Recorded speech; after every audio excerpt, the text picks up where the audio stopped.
Pose.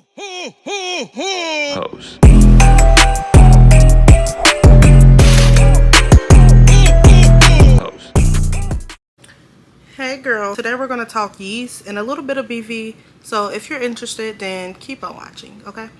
The first thing I want to say, typically what causes a yeast infection, it's multiple things, but it is a overgrowth of fungus called Candida. Typically what causes my yeast infections is mostly antibiotics. Anytime I take any antibiotics, oh baby, I know a yeast is coming. And I know as soon as I'm done with my antibiotics, I go in with one of these. Okay.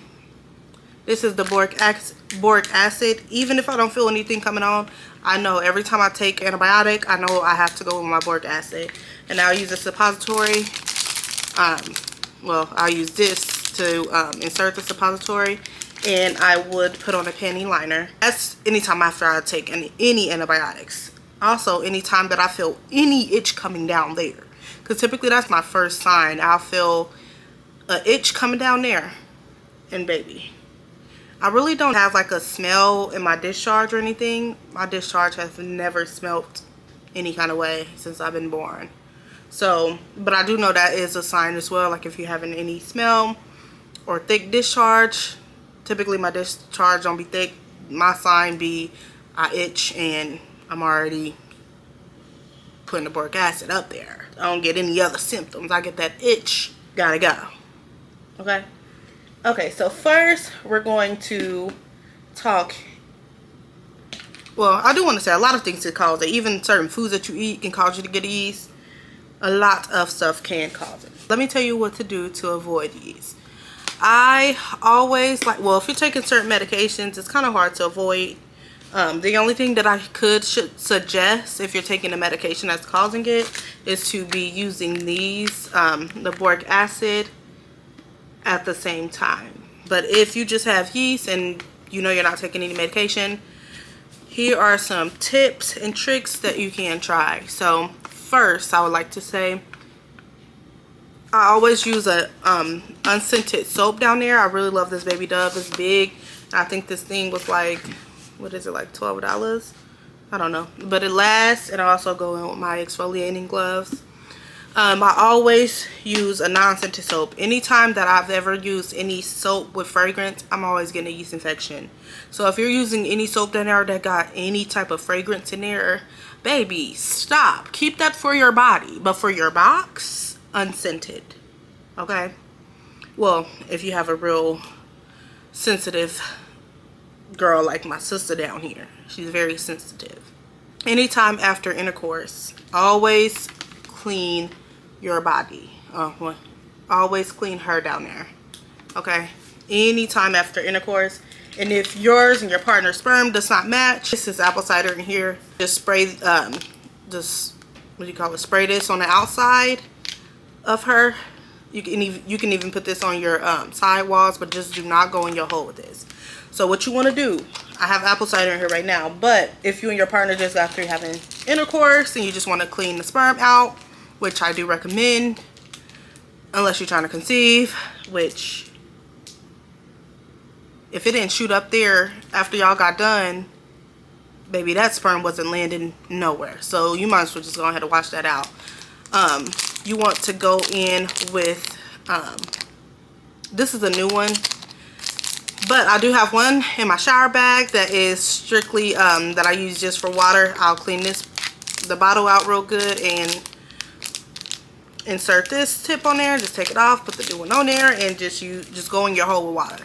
The yeast infection, typically your pH there's an imbalance. So you can also go in with apple cider vinegar just to try and get your pH back balanced, okay? When you get out the shower, you want to make sure that you dry her out completely, because if you leave any type of moisture down there, that can also cause a yeast infection if it's too moist down there. If you've been sweating, you've been working out, you were sweaty all day at work, it's good to wash her up down there.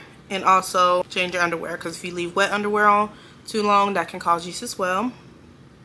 If your clothes too tight, if your panties too tight, if your hygiene all out of whack, that can cause yeast as well. So if you're a person that's really not big on personal hygiene, you do want to stay on top of your hygiene, because that can keep causing reoccurring yeast as well.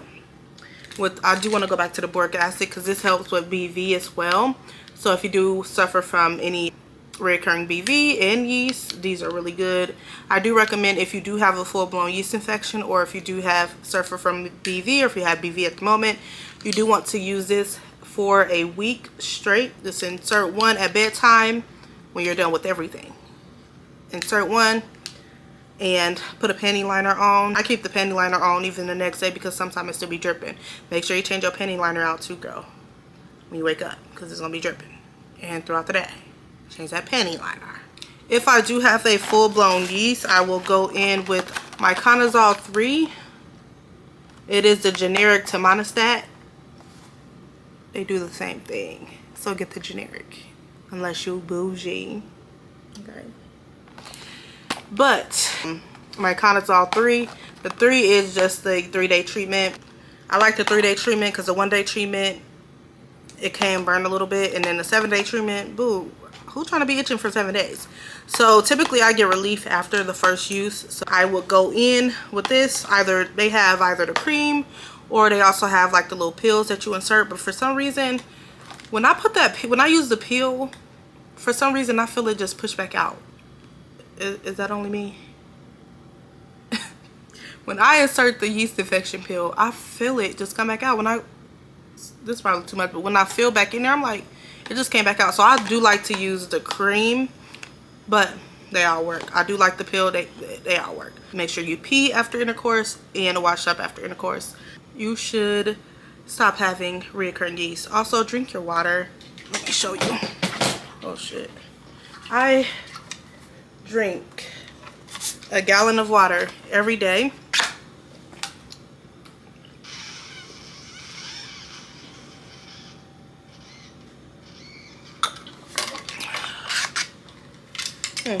Drink your water, girl.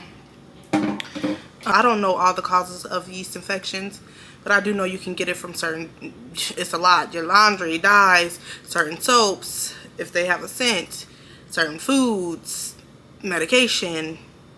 But basically, just to sum it all up, it's basically if you're having any sort of bacteria and fungus growth and everything is all thrown out of whack and your pH ain't balanced, okay? That's typically what it is. So we talk a little bit of what it is, what it causes, how to prevent it, how to treat it, and yeah. So, short video, girl. Thank you for watching. Comment some more recommendations that you would like to see from your girl. Thank you. Come again. I know I just ended this video off. I forgot to just mention the probiotic with prebiotic and cranberry. I take 2 of these daily just to help with gut health, and they do have cranberry. Cranberry is really good for yeast and BV as well. You can also drink the cranberry juice. You can take these daily, and this is to avoid getting yeast. Okay? Okay.